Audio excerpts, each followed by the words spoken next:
Hello, all my lovely lights. Welcome back.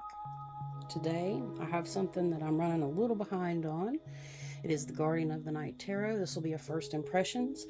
I've had it for almost 2 months and I haven't opened it, but I have a new deck coming pretty much every week, and they are brand new releases. So I can't afford to be behind anymore. Going ahead and catching up. I have not opened this deck and used it at all, so I'm ready to get into it myself. And without further ado, we'll go ahead and get started. So it's a 78 deck and guidebook because it is a tarot set. It is M.J. Cullinane is the author. Sorry if I butchered that. I'm horrible with names. It is by Hay House, or published by Hay House. All right, let's check out the back. Try to get the best focus I can here. Without darkness, there is no light. From the creator of the Crow Tarot, this richly illustrated 78-card tarot deck and guidebook are reminders that there is always light to be found, even on the darkest of nights. Discover a vast meningera, that's what we're going to call that word, of animal energy to guide you on your journey through the toughest times, and discover wisdom and insight in those moments. Y'all, I butcher words if you ain't figured that out by now. I write better than I speak, to be quite frank. Anyways, back to the point here.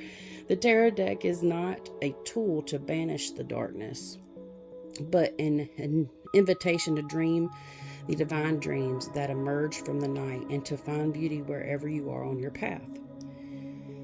The wise creatures of this deck walk beside you and offer their individual gifts of wisdom and inspiration to your readings as the shining moon and flickering fireflies illuminate your path through the forest. So the cover designer is Nick Welsh, and then the cover art is the same author. It is printed in China, and in the USA, you can get it for $29.99. Canada, $39.99. All right, we'll go ahead and open her up. Ooh, I love it. Without darkness, there is no light. Definitely a balance. And then the same thing, the stars on the inside.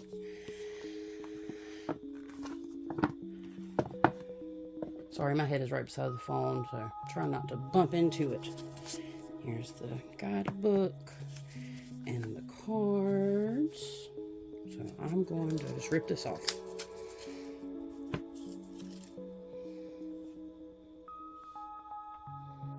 We'll go ahead and dive into the book. Same as the front. On the back. So this has a little bit about the author, and from the creator, this basically says the same thing. So in the contents, we have an introduction, preparing to use your deck, card spreads, the major, the minors, and about the author. I'll skip the introduction for now. I'm preparing to use your deck because, this is something that each author takes the time to write through. We'll check out some of the spreads. So, single card draw, yes, no, maybe. To use the Guardian of the Night Tarot as an oracle, simply think of a question that can be answered as a yes or no. Shuffle the deck while you focus on your query. When you feel that little tug that lets you know the answer is ready to be revealed, draw your card. Simple enough. And this goes through the list. Also the yes, no's. Okay, so the list of the yes, list of the no's. That's helpful. Maybes. Single card draw advice. So she gives a little advice. You have a 4-card spread here. So motivation, internal influences, obstacles, and wisdom. Keeping it pretty simple. Questions from the major arcanas. We've got everything. For example, the Hermit. Where do you feel most at peace? I really like this. I've never seen one do it quite like this. All right, and then we get into the cards. No pictures, all in black and white, which is okay. I don't stress about none of that. None of that bothers me. All right. Let's sit this here. We'll go ahead and let me me just pick up a few of these. All right, we got the full. I'm just going to go through them. Probably won't chat too much. I'm just going to get through the artwork, which I'm loving so far. My goodness.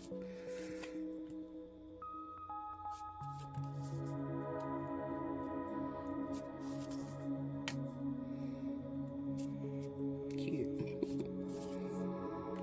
I love that. It's the scorpions.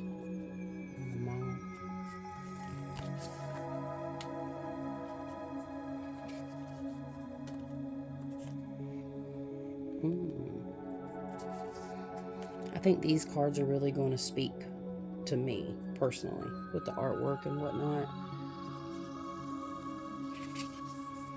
I like this deck for not, like I said, just not for the artwork, but the actual artwork lines up with the meaning of the card, which makes it easier to intuitively read. I normally go for oracle cards. I'm still working on learning all about the tarot deck. I know a lot of people, I did it backwards. I just prefer them, but this is nice.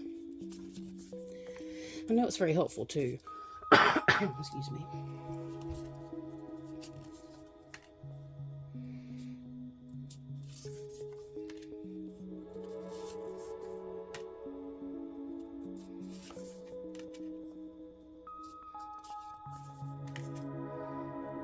That one too. Beautiful.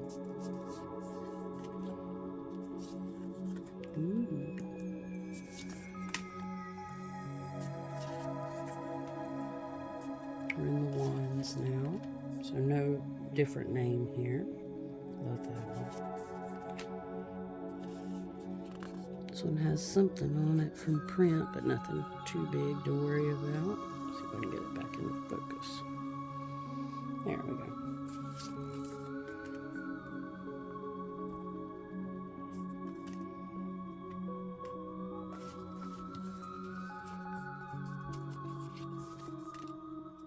Cool.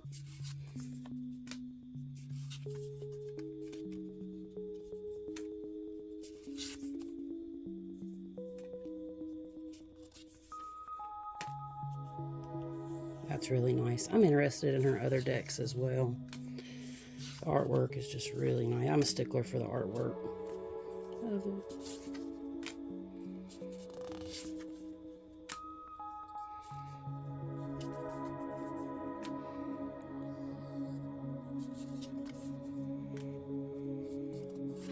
Showing little hints of sharing. Oh man.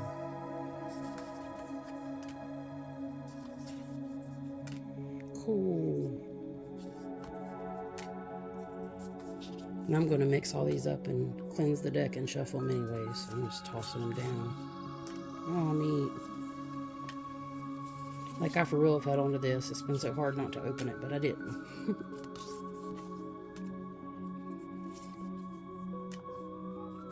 Pretty cup, she knows water.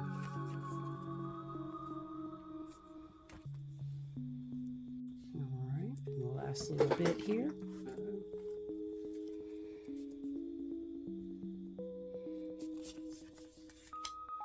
Like that.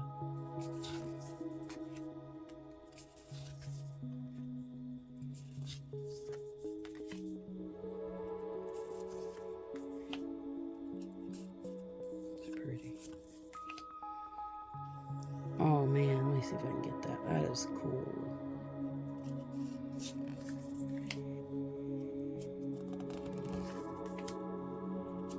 Swords is your air sign.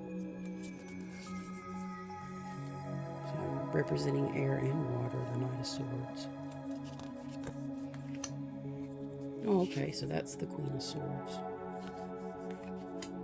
And the difference I see now is a couple things. The sword itself.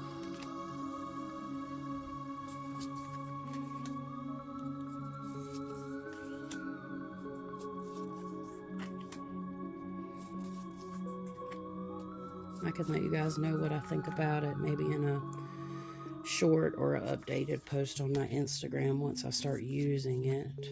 Oh, love it. Love it.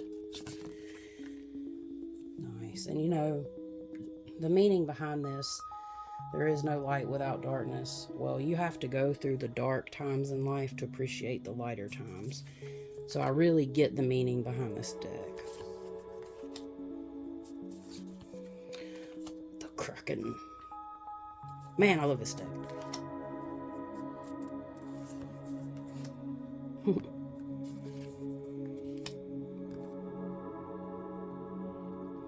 Hopefully you got to see the last one of those. I know it was a little out of focus. Alright, well, I'm going to pause right here, get the deck stacked up, shuffle it, and pull a card. So I'll pull a card on camera, but I'm going to get all this together and give it a good shuffle, and I'll be right back. Alright, let's go ahead and look at the front of the cards too. I think I forgot to do that. And let's talk about the cardstock. My hands are big enough to be able to get around this deck, but it is pretty hefty. And yeah, I mean, the cardstock's nice, but let me see. It took a few shuffles to really be able to get it to shuffle correctly. I'd recommend aerating this deck. Let's see if I can get it. So, first time I did that, they were fairly stiff, so they do need a good shuffle. And what I mean by aerating is kind of doing this on each side to separate them. It's another printing term, to aerate between the paper. And let's see if Spirit can give us a card to review. Maybe it could be a collective card that we all need to hear. Well, I guess we need to hear a lot, but I'll put that back. See if I can just get one. But yeah, these cards are fairly large in comparison.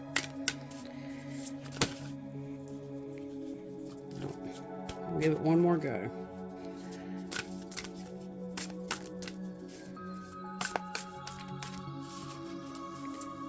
One card, please. Oop, there it is. Oop, there it is. See, it was like that, so I'm just going to pick it up, flip it over. So 3 of Cups.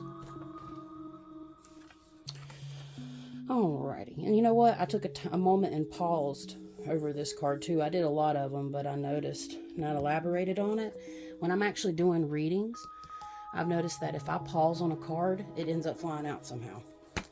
I don't know. Let's see. 3 of Cups. So I don't see a particular reverse, so that's up to the individual. It might say it somewhere over here. Alright, a few years ago, I had a neighbor who would escape the city on the weekends for a cabin out in the woods. One weekend, they forgot to lock the doggy door.